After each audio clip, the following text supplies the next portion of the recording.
नमस्कार, आपण पाहत आहात योद्धा एक्सप्रेस न्यूज। एक भारत एक आवाज। ताज्या बातम्यांसाठी सज्ज व्हा। सर्वसामान्यांच्या हक्कांसाठी सज्ज योद्धा एक्सप्रेस। वृत्त संपादक प्रकाश दंडगव्वाळ, नाशिक। योद्धा एक्सप्रेस न्यूज लाईव्ह मुख्य संपादक प्रकाश दंडगव्वाळ, नाशिक। Ground reporter Anantpuri, Nagpur. घटनेचे ठिकाण रायपूर, हिंगणा, नागपूर।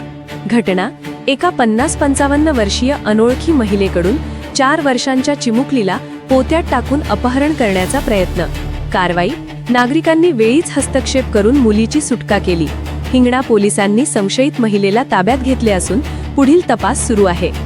सतर्कता: विद्यार्थ्यांच्या सुरक्षेच्या दृष्टीने नेहरू विद्यालय, स्व Devkibai Bang English medium high school यांसारख्या स्थानिक शाळांनी पालकांसाठी अलर्ट जारी केला आहे। हिंगण्यात खळबळ, 4 वर्षीय चिमुकलीला पोत्यात टाकून पळवण्याचा प्रयत्न। रायपूर, हिंगणा, नागपूर नेहरू विद्यालय परिसर। सुटका: सुदैवाने स्थानिक नागरिकांच्या वेळीच लक्षात आल्याने त्यांनी हस्तक्षेप केला आणि चिमुकलीची सुखरूप सुटका केली।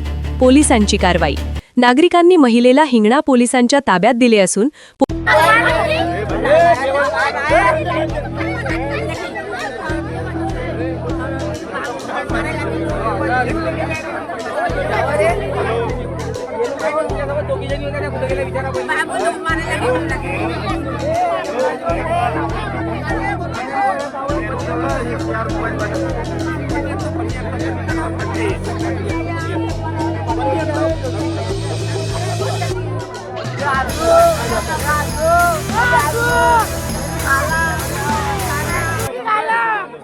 रहिवासी आहेत, त्या गेल्या 20 वर्षांपासून तिथेच राहतात।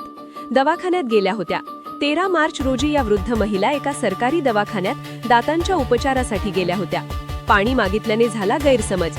देवंती ओझा यांना मराठी किंवा हिंदी भाषा बोलता येत नाही, त्या केवळ भोजपुरी भाषा बोलतात। याच भाषेच्या समस्येमुळे संवादामध्ये गोंधळ निर्माण झाला आणि समोरच्या व्यक्तीला त्यांचे बोलणे समजले नाही। यातूनच मोठा गैरसमज निर्माण होऊन मुलगी पळवणारी टोळी किंवा महिला अशी अफवा पसरली। या महिलेचे कुटुंबीय आणि नातेवाईक देखील पोलीस स्टेशनमध्ये आले होते आणि पोलिसांनी सर्व शहानिशा केली आहे। नागरिकांना आवाहन: कोणतीही सत्यता न पडताळता सोशल मीडियावर आलेल्या व्हिडिओवर किंवा मेसेजवर विश्वास ठेवू नये आणि अपहरणाच्या अफवा पसरवून भीतीचे वातावरण निर्माण करू नये, असे पोलिसांनी आवाहन केले आहे।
दिनांक 13/3/2026 रोजी एक व्हिडिओ प्रसारित झाला होता। हिंगण्यातून एक महिला एका मुलीला उचलून घेऊन चालली, अशा प्रकारचं एक व्हिडिओ प्रसारित झालेला आहे।